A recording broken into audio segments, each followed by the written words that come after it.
A very good evening to you. Thanks for joining us on the Thursday edition of the show. I'm Yemi Adebayo. Of course, on the show tonight, our focus will be on the Women's African Cup of Nations. We'll be talking about the Super Falcons. They're currently locked in a battle against Botswana, and we'll try our best to be your eyes and your ears to let you in on what is happening in the second group game of the 2024 WFCcon for the Super Falcons. We will also take talk about the Nigeria National League. While we're on that, we'll also talk about the FIFA Club World Cup. And of course, we will spend a few minutes talking tennis on the show tonight. We'll be talking Wimbledon. Of course, we have the finalists for the women. And of course, upon us tomorrow is two semi-finals between arguably the best tennis players currently on the men's circuit. That's the outlook of the show tonight. We urge you to sit back and relax, even as we take you on the trip across the money-spinning world of sports. Let me quickly bring in our guest in the Lagos studio.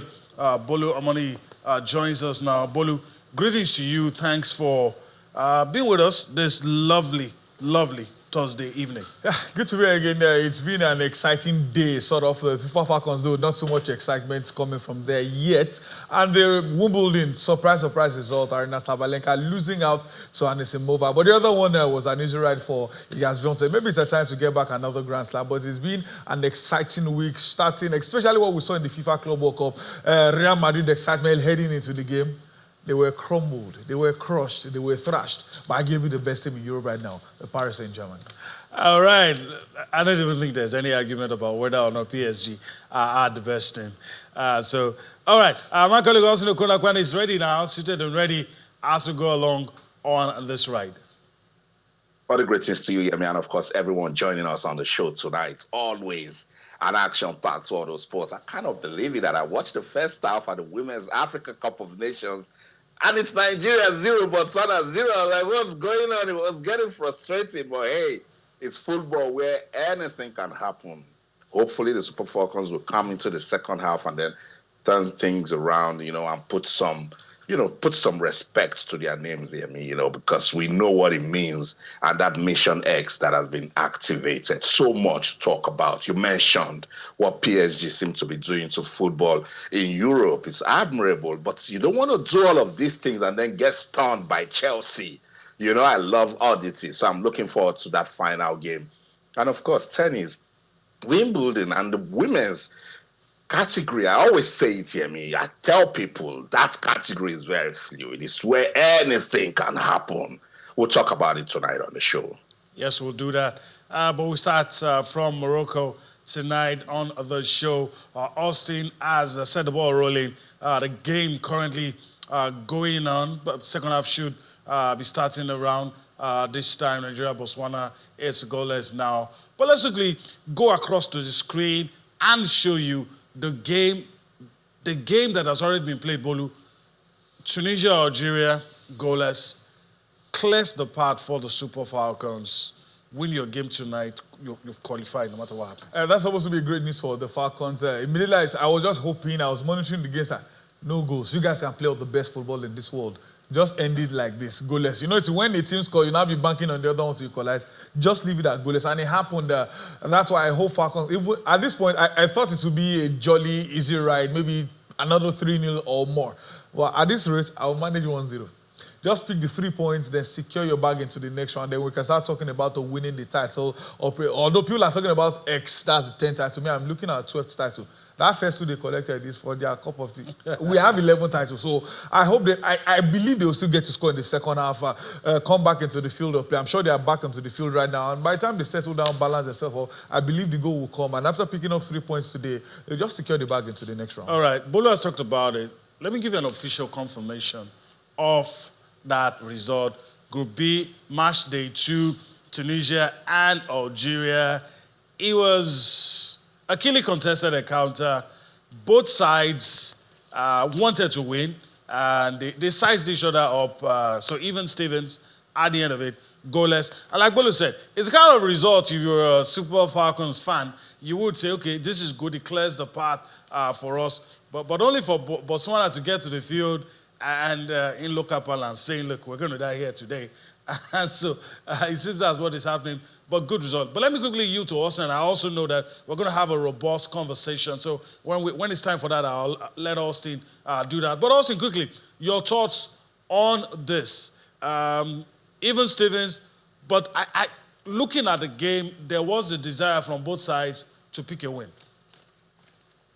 Particularly if you take a look at the first game Algeria played against Botswana, you could tell that they wanted to do everything to score more goals, but Botswana, it's an opening game, did just enough to, ensure that one ended 1-0. Tunisia, maybe for that chance that they got, that VAR didn't even see much of it as a chance, didn't really pose any threat against the Super Falcons. So they really needed to, push and get something. But they're familiar foes. They know themselves. And maybe that's why they had to share the spoils. With the Super Falcons, I was listening to Coach Madugu saying, look, no game is the same. The fact that it went the way it did against Tunisia doesn't mean it will be like that against Botswana and that they're going to change their approach, And that's what we've already seen. First half, the Super Falcons, struggling to, get a goal, and the way it's ended, they just need to find a way to come back and turn it around. But as you said, with the results between Tunisia and Algeria, makes everything look easy now for Nigeria. They just need to win. Bolu now wants 1-0, and I don't blame him. He just wants the results. But a lot of fans are like, what's going on? Why should it be, this way when it's Nigeria versus Botswana? But hey, it's football, as I said, where anything can happen. Sam Mbonu is an international sports journalist. Is right there in Houston, Texas. Sam, good evening. Welcome to Sports Tonight. Hi, Austin. How you doing? I'm awesome. Fantastic. The weather is good in London. How is it in Texas? Oh, man, it's hot. It's over 90 degrees Fahrenheit here. We're balling. Texas You guys shouldn't complain. Now. We prayed for this sun. Everybody should just take it the way it is. Come on, Stan. What's going on? What's getting your attention, particularly with the Women's Africa Cup of Nations? I think these Women African Nations Cup might be a huge reality check for Nigeria Super Falcons, regardless of their dominance. Now, other nations have developed their football or their soccer, whichever one you want to use. On that together, you can see how Botswana is holding them down in that game right now. By the end of the day, Falcons seems to have the most experienced squad, looking at Michelle Alozie, and the Houston Dash, and other players that play in the NWSL, like Rashidat, Sato Shola, Ashley Plumtree, and newly Liverpool player Renee Shola. So we have experienced players, the ladies, who can do the job, but they have to dig deep, for them to get the job done. But right now, it's no longer Uhuru the way it used to be, where the Falcons would go breeze through and win the tournament. They have to dig deep, do their job, and ensure that, they come out tops. Okay, Sam, I'll just pause you because we'll come back to you to talk about the FIFA Club World Cup. Just stay right there. Yemi, Bolu, if you take a look at what's going on now at the Women's Africa Cup of Nations, we can now say that, yes, it's getting competitive, isn't it? Yeah, definitely 100%. Look at the games we saw in Group A yesterday. Tight games, five goals in one match, 6 in the other one. Morocco, yeah, they are top of their group, but it's just by +1 goals difference. That's why they are ahead of Zambia. The team in third place, Senegal, are just 1 point behind the two of them. Same thing happening in the group of Nigeria, that's Group B. The draw between the North African teams means it's closer. A win for Nigeria here will create a wide margin between themselves and the rest, but others are still going to be very, very close. And I'm sure Justin Magudugu right now knows what's at stake. He knows the earlier result is good for them. That's why he's probably making 3 straight changes ahead of the second half. I want to believe the Falcons will find a way to move, but one message we can pick out from what we've seen so far: the women's game is closing up. I hope as others are getting closer to Falcons, they are trying their best to at least extend the gap a bit. Because if you wait for others to catch up with you, before you think to start running, they would overtake you. So as much as others are doing well, improving, talk about Zambia, talk about Morocco, I hope Falcons are still moving up. They will always tell you they are still the best team on the continent. FIFA ranking doesn't lie about that one. Falcons are always ahead. But the gap is closing day by day. hopefully Falcons still keep to themselves. I'm not scared about this Botswana game. I want to believe they'll still find a way to get a goal in this match. Well, I hope so too. And but Bolu, let's just quickly before we leave this Super Falcons matter. But trust me, if anything happens, we'll let you know. But just one more bit before we leave the matter all together. Some people have talked about cohesion. We've seen 190 minutes. We've seen another 45 minutes. We're not currently seeing the other second half because we're here. But I know a win is a win. Anybody will take a win. But are you satisfied so far with what you've seen? Team cohesion is going to be very, very difficult. One game in about 6 months. Then, they had to play 2 more ahead of the game. About, I think, 10 or 11 debutants in the squad. Team cohesion is not what will win. Now, one of the things that will work out well for the Falcons, I believe they will grow into the competition. One of the things that can really work out well for them would be their experience, the mentality of the players. Oh, let's still give our best. Let's keep playing. Over time, if they move on, at least they'll play 3 games in the group stage, move on to quarterfinals. So over time, I think they will grow into the game. It will be difficult to get team cohesion. Some of the girls have played together, yes, but some of them have never even met some of these ladies before now, and it's going to be very, very difficult to get themselves together. But over time, I believe it will work out well. Maybe not in this competition, but at least Justin Madigu looks like someone that knows what he's doing, and I hope if he stays beyond this competition, they will definitely grow over time. All right.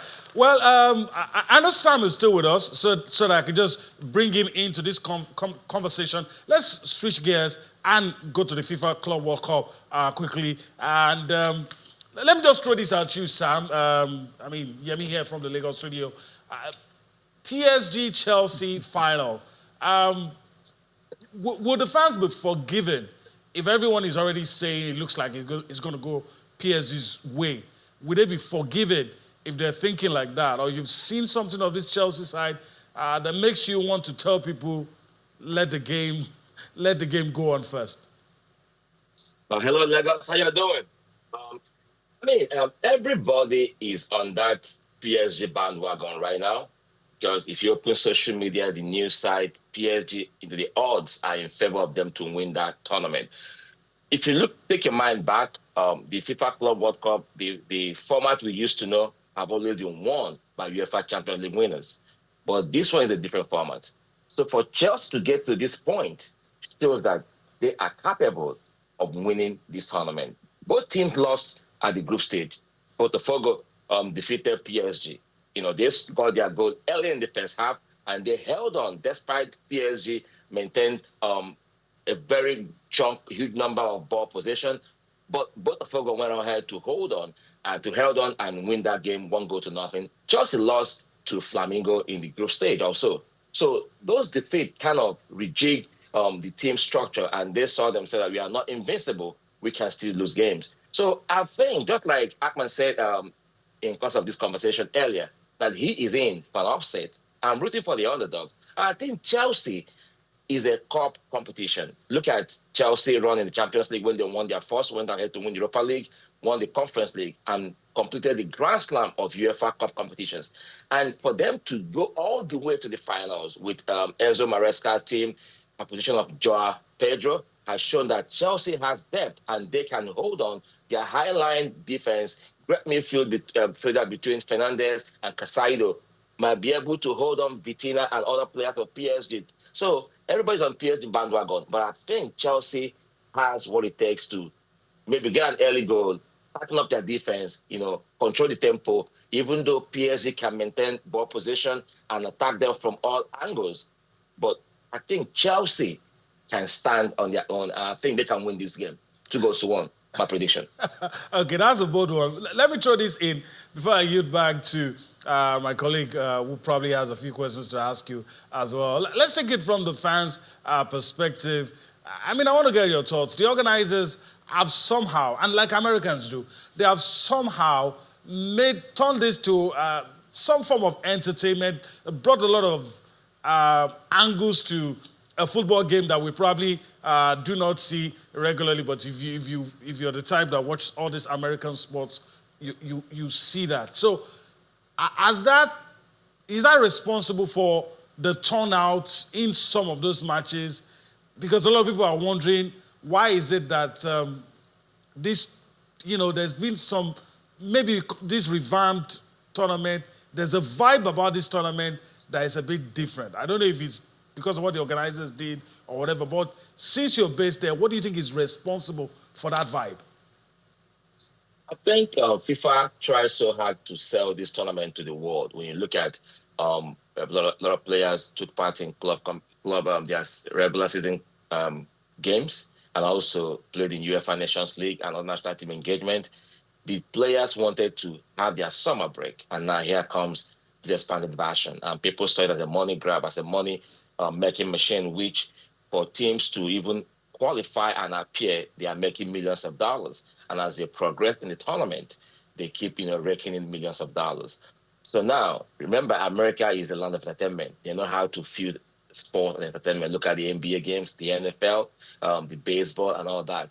So for FIFA to make this tournament appeal to fans, you now have to devise a means, bring entertainers, look for the entertainment angle of this tournament. And now you see turnout of fans, even though the fans you see at the stadium were dominated by fans from South American teams. They showed their passion, for this round of the game.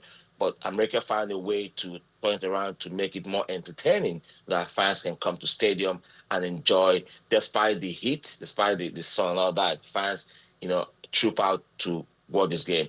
The game between PSG and Atletico Madrid at the Rose Bowl Stadium in California, I think is the highest grossing fan attendance. Over 80,000 fans troop out to watch it.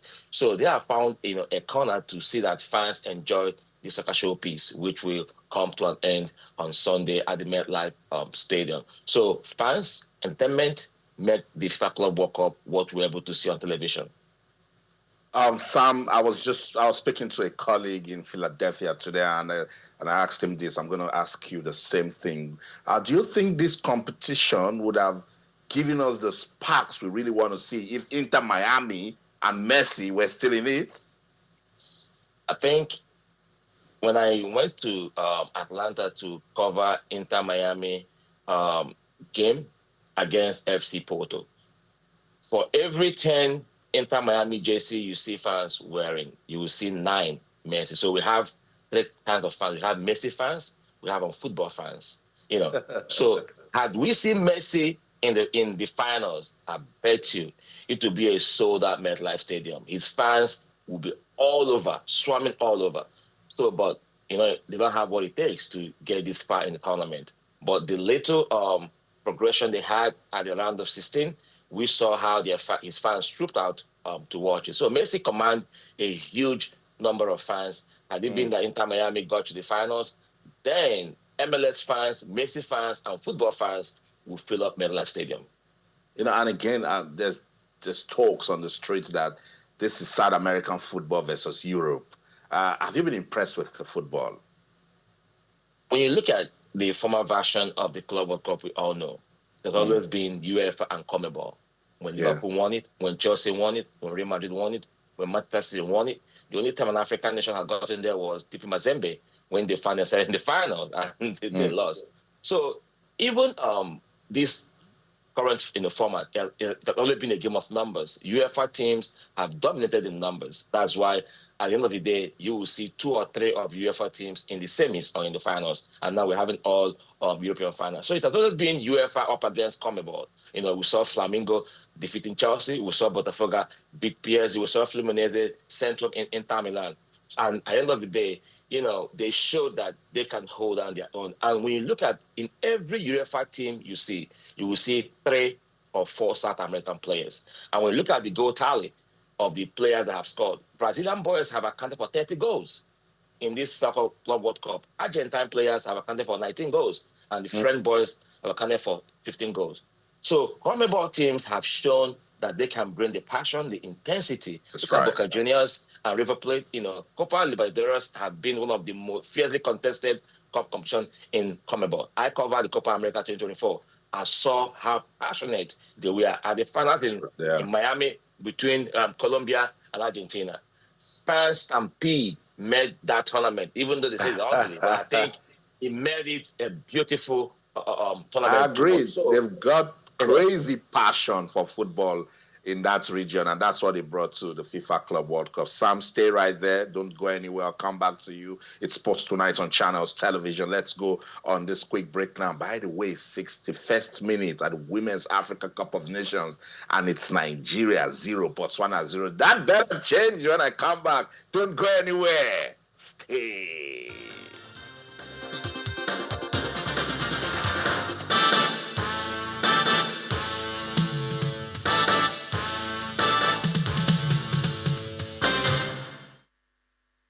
Welcome back to Sports Tonight on Channels Television. We're taking a look at the FIFA Club World Cup, and I also have my eyes on what's going on at the Women's Cup of Nations, the Africa Women's Cup of Nations. Still Nigeria 0, Botswana 0. Nigeria, the Super Falcons, they have 7 shots altogether, and none on target. Botswana, they have 6, 2 on target. Nigeria has got the bulk of the possession, I think 73%. So where is the goal? Let's go to Lagos. Bolu, let's go back to the FIFA Club World Cup. You know, you listened to Sam, and I was talking about it being South America football versus European football. With what you've seen, have you been impressed with the quality of play? First off, let me hit out at those that are criticizing the FIFA Club World Cup. I tell people, if the team you support, if they are playing there, you will love the competition. And people still need to understand that football doesn't evolve around Europe again, alone. When someone complained about the heat in America, why did they take the ball? I told them, people play league in America too, and they are surviving. It's also a country, you play what you have. And anyone that's followed the history of the Club World Cup since the days of the Intercontinental Cup, you know the South Americans are not pushovers. They've been there since the beginning. Minus Europe, they are the second most successful continent in terms of the competition, and they've shown it in this event. They've beaten Chelsea. In fact, Brazilian teams are beating the guys in the final right now. Chelsea lost out to Flamengo in the group phase. PSG also lost out to Botafogo. And the passion of these guys. I remember seeing the documentary of a young boy. He sold his father's bike and his PlayStation just to travel to go and watch Boca Junior play football. That's the passion the South Americans come with the football. And if you notice, maybe aside Real Madrid and when Inter Miami got to the knockout phase, every game that a South American team, especially the Brazilian teams play, they have the most attendance. Fluminense games, especially Fluminense and Flamengo, those two guys, when they play, they have loads of fans. They brought their energy, they brought their ginger, they brought their ruggedity. Look at the Argentine clubs. That's the beauty. That's what they know. That's the passion in South America. I follow most of the European games, but we should also know that football exists outside Europe. All the Brazilian sides in the last 12 months have played over 70 games. The only European team that played 60-plus games was Real Madrid before this competition. And you don't see these guys complaining about fixture congestion because they know it is their job. You have to play. If you want to earn more money, you have to play. And that's exactly what the chairman of Bayern Munich said. He said the players want more money. And how do they get more money? By playing more games and more competition. So, guys, enjoy it. Club World Cup is even once in 4 years now. That's the beauty of the game. If you complain, some others want to do what you do and even earn way less than you. That's right. And that's why when they were complaining the other time, I said, don't give me that. These players, they love it. They're having money from it. Let's go back to Sam in Texas. Sam, wrap this up for us in about a minute before I let you go. What sort of final are we going to see when PSG fight out against Chelsea? I'm expecting to see a highly contested final. I'll be there at the MetLife Stadium. I'll fly out on Saturday night to land down in New York for me to cover it.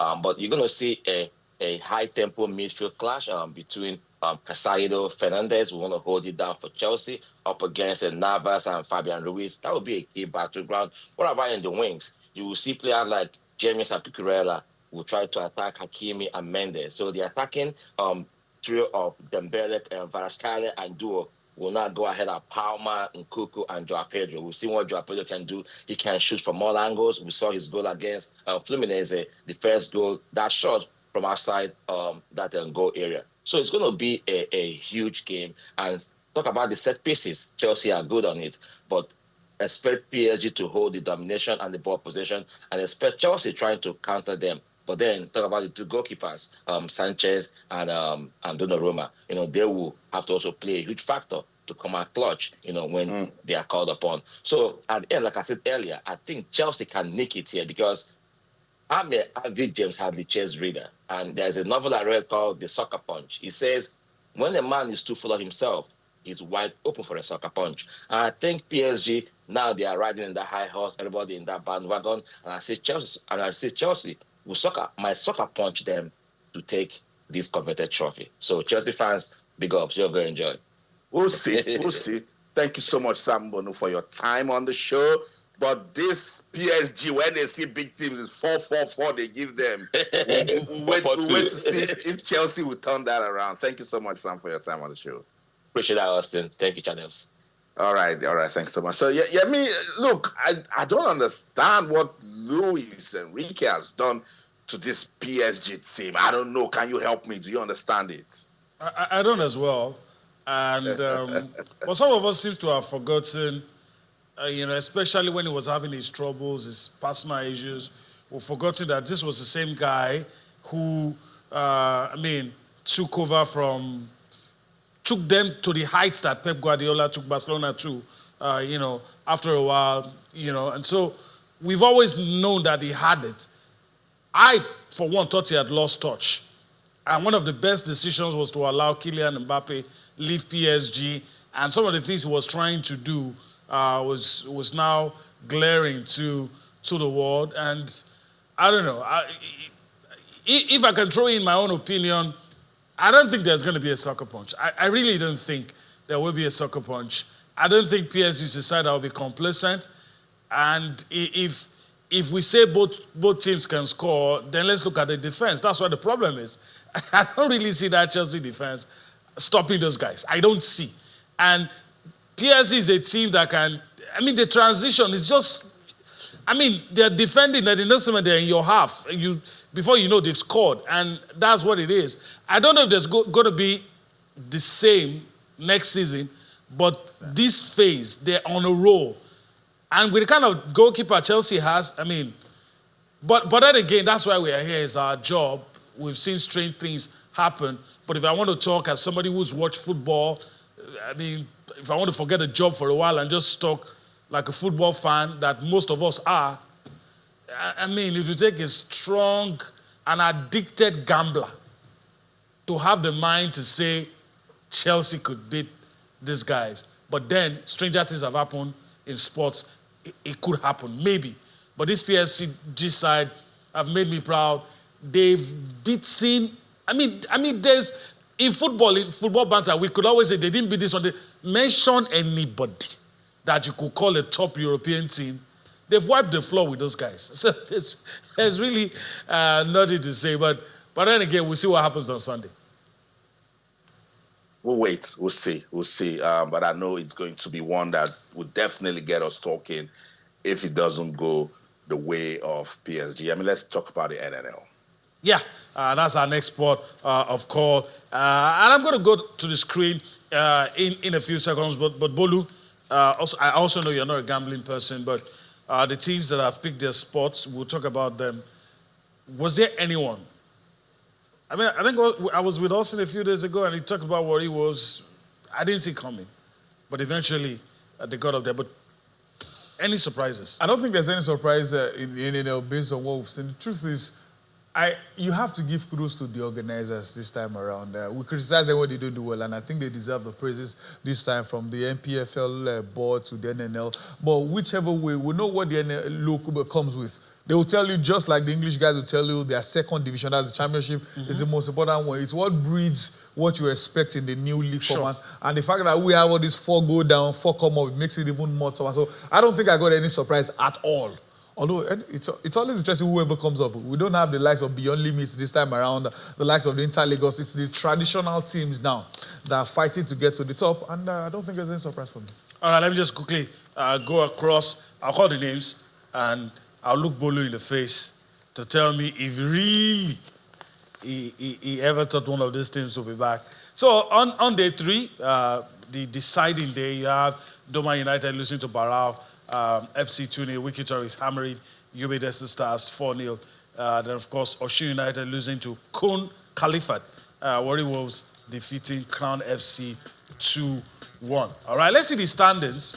Of course, the standings will make it easy for us. There you go. Northern Conference, Wiki Tourist, Barao FC, 5 points. Wiki Tourist leading on goal difference, and of course, that did the job for them. Of course, Southern Conference, you have Warri Wolves, Kun Khalifat, Osun United, Crown FC.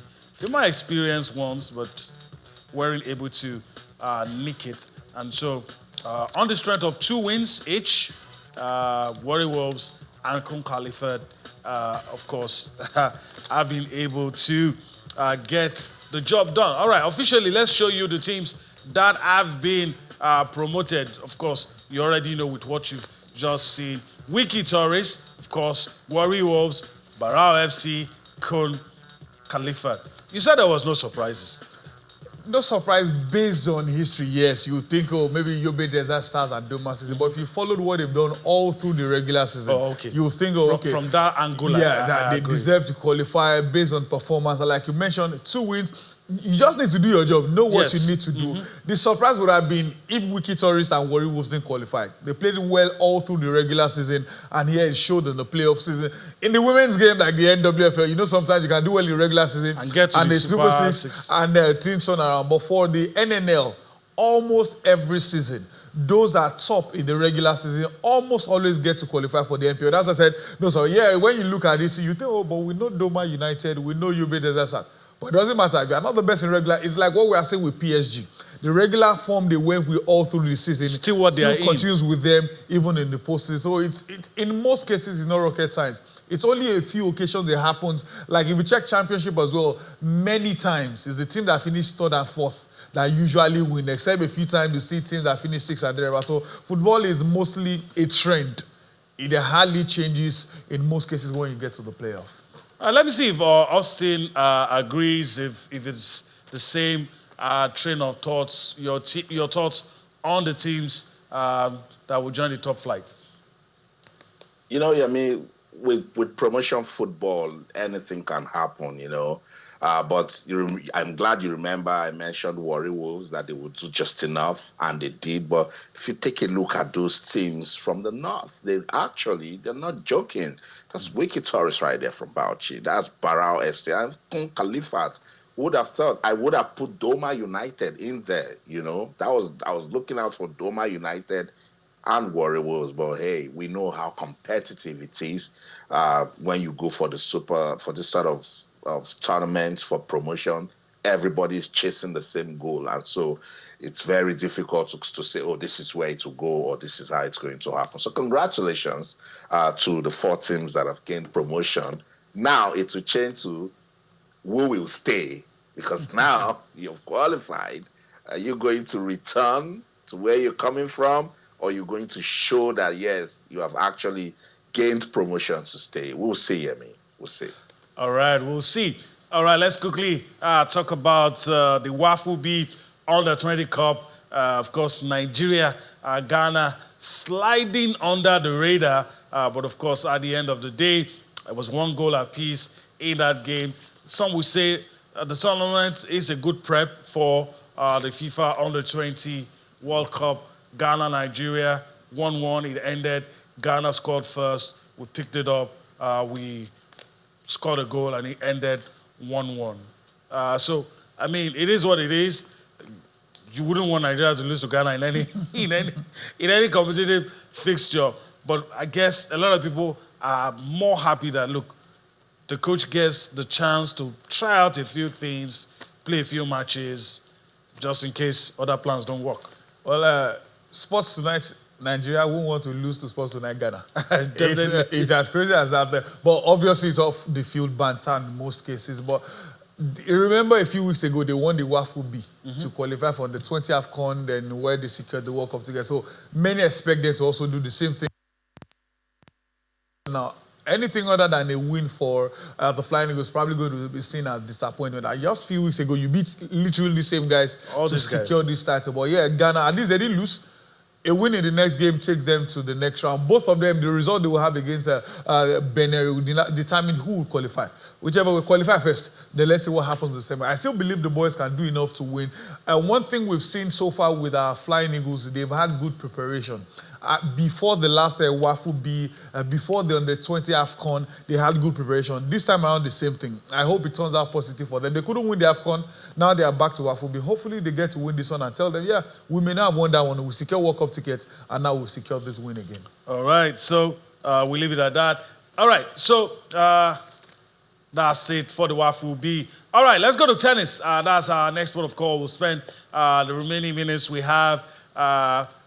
Let's probably do that after Austin gives us the update. Before we go to tennis, and incidentally, the tennis Grand Slam we're going to talk about is happening in Austin's backyard. But first, Austin, I know you're furiously refreshing your tablet and all the gadgets you have there with you. Has the miracle happened? No, Yemi, you won't believe it. I can't believe it. 78 minutes played, Nigeria 0, Botswana 0. We would have thought, but hey, I like what is happening. So persons will understand that football isn't played with you coming out to shout at your giants of Africa or just because you have won the tournament 9 times. I like that this is happening in their second group game. But let me give you a bit of stats that will shock you. It hasn't changed in terms of shots at goal. Overall, Nigeria has produced 7 shots, none on target. Botswana, they've produced 6, 2 on target. Possession, Nigeria 71%, Botswana 29%. Maybe they are packing the bus, but they are doing just fine. Passes made, Nigeria 230, Botswana 104. 79 minutes now, still Nigeria 0, Botswana 0. All right, Nigeria 0, Botswana 0. All right, let's go to tennis. Bolu was very, very eager to talk about tennis. I don't know. Let's do the ladies tonight. We might not be able to talk about the guys. But Bolu, Amanda Anisimova got the better of Sabalenka. Did you see that coming? Especially after it was tied 1 apiece, but then she got the job done. I thought I would see another Sabalenka battle again in the final fight. That was my prediction That earlier. was what a lot of people were rooting for. Sabalenka, easy ride, the top seed, the world #1, the form she's been going with, undefeated. But boom, at 1-1, I said, okay, she's still going to recover to win well. We've seen it over time. We've seen it happen. Even at this Wimbledon, Anisimova, so determined. She knew what. I was shocked at the outcome of the game. It just shows you that, unlike team sports, where maybe 1 or 2 players can back you up, individual sports, when it's not your day, Sina could have suffered the same fate when he took on even Grigor Dimitrov as well. But unfortunately, he picked up a knock. He couldn't continue that game. He struggled a bit against Ben Shelton, lost a set, but he recovered to win World Cup. But the women, they don't play 5 setters. You could have said maybe she'll have enough time to recover. But a beautiful display from Anisimova. Now, I'm sure the 100% confidence with Swiatek now, you have to be thinking twice. Because the last time she played against Sabalenka won that game. Now she's playing the person that defeated her nemesis. I'm sure she'll know behind her back that, this is not going to be easy. Good victory for Anisimova. First Grand Slam final. Who knows? You can end up. But let's talk about Swiatek.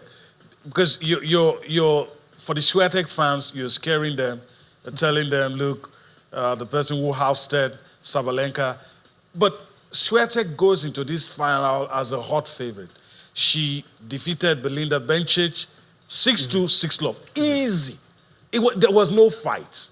And I don't know why. It appears maybe some of the things that have happened off court has blunted the way some people see Iga Swiatek. But you have to say, the person with the highest number of Grand Slams currently on the female circuit is Iga Swiatek. Sabalenka might be #1. Same situation with the guys. Yannick Sinner might be #1, but Carlos Alcaraz has more Grand Slams. So it shows you who the guy or who the lady for the big occasion really is. Well, even with Sabalenka there, before they played, in fact, as at the quarterfinal, I thought Iga Swiatek was the favorite. Yeah, she had her issues that made her drop from first to second and now the 8th seed in the competition. But I still think she was the favorite because she's more experienced. Like you rightly mentioned, she's won more Grand Slam. This is her 5th Grand Slam final. She doesn't lose finals. So I'm sure that's also going to play at the back of the American Anisimova. This lady again. But obviously, you come into the court, give your best. But no matter how much Anisimova could have thought, I defeated Sabalenka, I'm confident I can do the same thing. Iga Swiatek is still the favorite. She's better ranked, she's better rated, she's more experienced. This is Amanda's first Grand Slam final compared to someone who is getting into her sixth. So everything works in favor of Iga Swiatek, but we all know sometimes stats don't always work. Yeah. Underdog story, I'm sure Austin always liked the Cinderella story. So who knows? Maybe. And just as I pass the baton to Austin, the women's circuit is fluid. Yep. It's not like the sets. men where you always have dominant figures. I mean, you might just get to the final and It could be straight set victory. and the person you expect will be losing scandalously. I don't know if Austin agrees. I mean, we have the finalists now.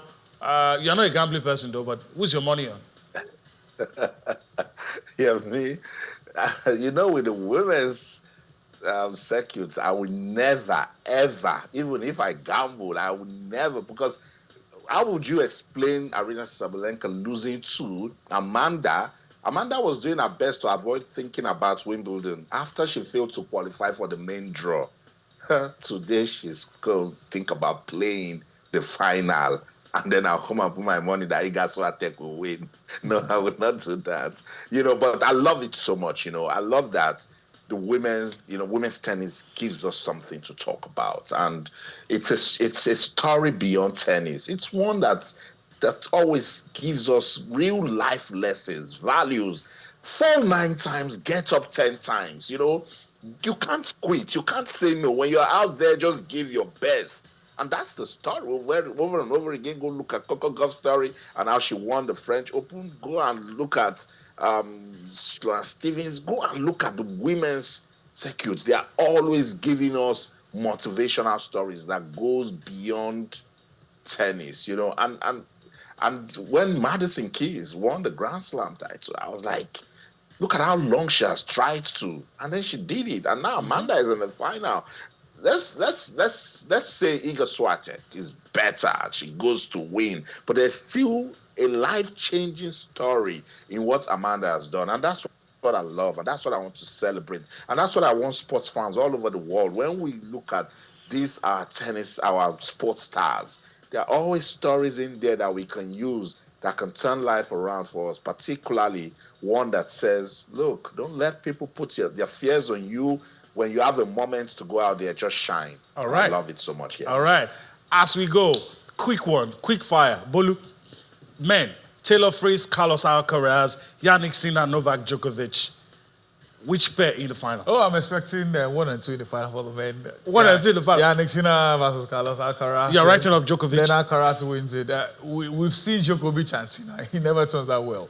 Both for their national team. But at Grand Slam, it's always been Djokovic. The age is telling.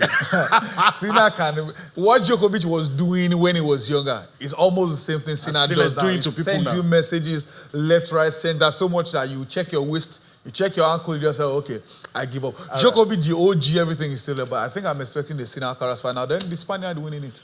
Okay, all right. I'll sit on the fence. But let me go to Austin. Parting shot. Taylor Fritz, Carlos Alcaraz, Yannick Sinner, Novak Djokovic. Your pair for the final. I think I would like to see Carlos Alcaraz and Yannick Sinner again. Let them continue where they stopped at Roland Garros.